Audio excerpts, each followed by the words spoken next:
Hello students, let us complete this following chapter. Question number 10. Why does increased level of nutrients in seawater affect survival of aquatic animals? अगर nutrients पानी में बढ़ जाएं समुद्र में तो जो समुद्री जीव हैं वो कैसे प्रभावित होते हैं? Increase nutrients help algae to flourish. तो अगर ज़्यादा न्यूट्रिएंट होंगे तो वहाँ पे जो एल्गे होती हैं वो उसमें वो ज़्यादा डेवलप करने लगती हैं, ज़्यादा बढ़ने लगती हैं। व्हेन दीज एल्गे डाई, जब ये मरती हैं, they become food for decomposers like bacteria. तो जो बैक्टीरिया होते हैं उनका भोजन बन जाती हैं। These micro organisms use lot of oxygen dissolve in water.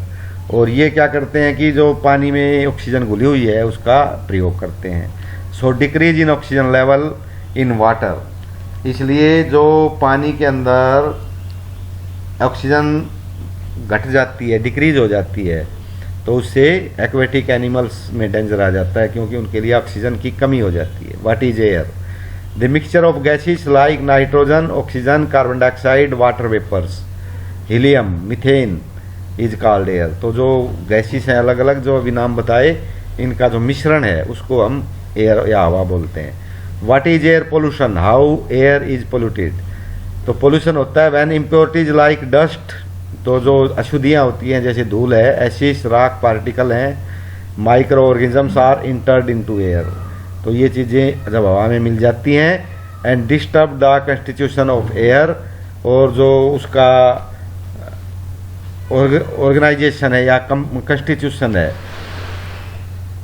जो शुद्ध हवा का कंस्टिट्यूशन होता है, एक अनुपात में होती हैं सारी चीज़ें, वो डिस्टर्ब हो जाता है और उसको हम पोल्यूशन बोलते हैं। It is harmful to living and non living things.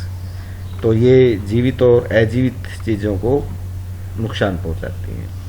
Air is polluted by human activities. तो जो एयर है वो जो ह्यूमन एक्टिविटी है, जैसे हम जो भी काम काज करते हैं उससे भी वायु प्रदूषण होता है। When smoke from forest fire and burning agriculture waste, volcano etcetera. तो जो स्मोक होता है ना, धुआं, जैसे जंगलों में आग लग जाए, या हम एग्रीकल्चर वेस्ट हैं, ये जैसे धान की पराली जलाते हैं, या जो ज्वालामुखी वगैरह फटते हैं, तो इनसे बहुत सा धुआं मिल जाता है। मिक्स विद एयर, ये हवा में मिलता है, एयर गेट पोल्यूटेड, और जो हवा है वो पोल्यूटेड हो जाती है। आल्सो व्हीकल एग्जॉस्ट, या फिर जो गाड़ियाँ चलती हैं उनके जो धुआं वगैरह है, पावर प्लांट्स या बिजली बनाने कारखाने हैं, फैक्ट्रीज हैं, जलती हुई लकड़ी है, are responsible for air pollution. What is portable water? How water can be made safe for drinking? Portable water क्या होता है? मटके वाला पानी। तो उसको हम ड्रिंकिंग के लिए सेफ कैसे कर सकते हैं? Clear and transparent water suitable for drinking is called portable water. जो साफ पानी है और बिल्कुल ट्रांसपेरेंट है वो पीने के लिए ठीक होता है और उसको पोर्टेबल वाटर बोलते हैं। It should be free from micro organism, इसमें माइक्रो ऑर्गेनिज्म नहीं होने चाहिए। Safe water for drinking, water should be filtered and boiled. पहले उसको छानना चाहिए और फिर उसको उबालना चाहिए। Chlorination should be done to purify it, इसमें क्लोरिनेशन भी करना चाहिए, यानी क्लोरीन की गोलियां डालनी चाहिए ताकि माइक्रो ऑर्गेनिज्म मर जाएं। How can you save water? Don't leave tap running while brushing your teeth. तो हम आमतौर पे जब ब्रश करते हैं ना तो एक बार नल चला देते हैं तो चलता ही रहता है। Floor should be washed with used water. जो हम यूज कर लेते हैं पानी को और बाल्टी में इकट्ठा कर ले उसको, उससे हम फर्श धो सकते हैं। Collect rain water in underground tanks. बारिश का पानी को अंडरग्राउंड टैंक बना के उसमें हम स्टोर कर सकते हैं।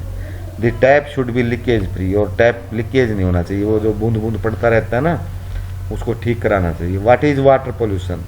The contamination of water bye harmful chemicals.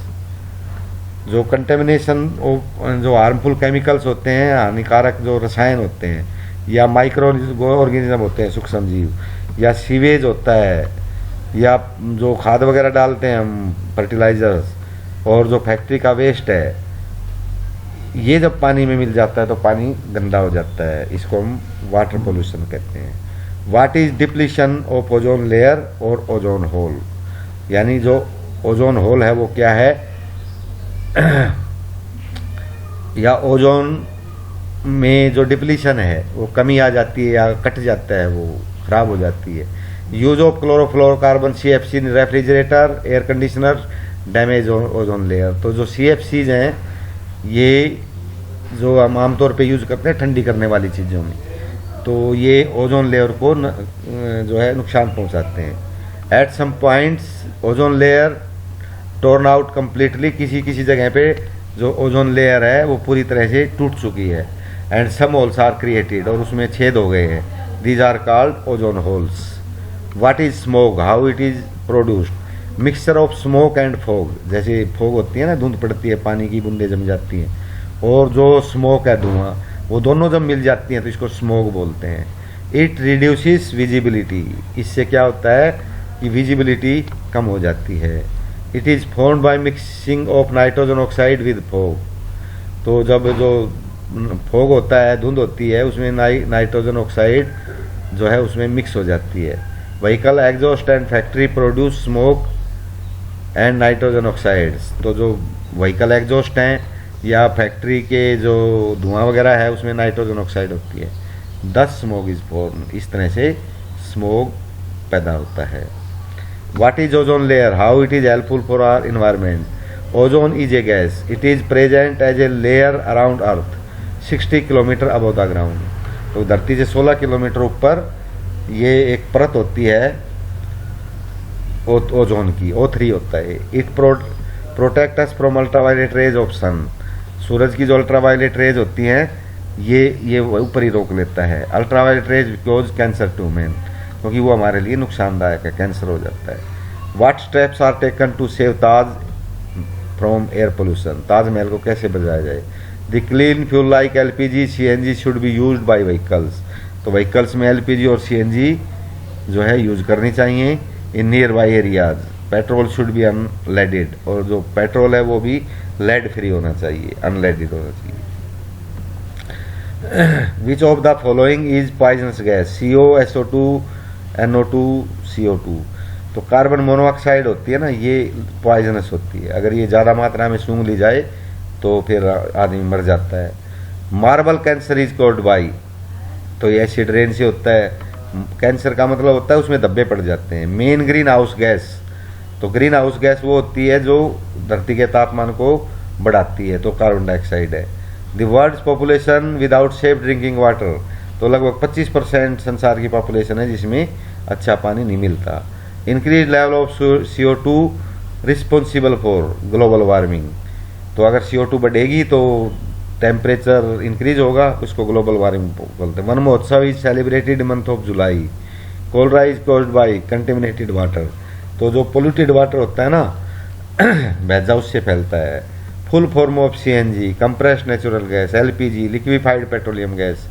Alternative sources of energy are, यानी जो एनर्जी हम जलाने से लेते हैं ना ईंधन से, तो उसके अल्टरनेटिव क्या है जो हमें प्रदूषण ना फैलाए। तो solar energy, wind energy, hydro power.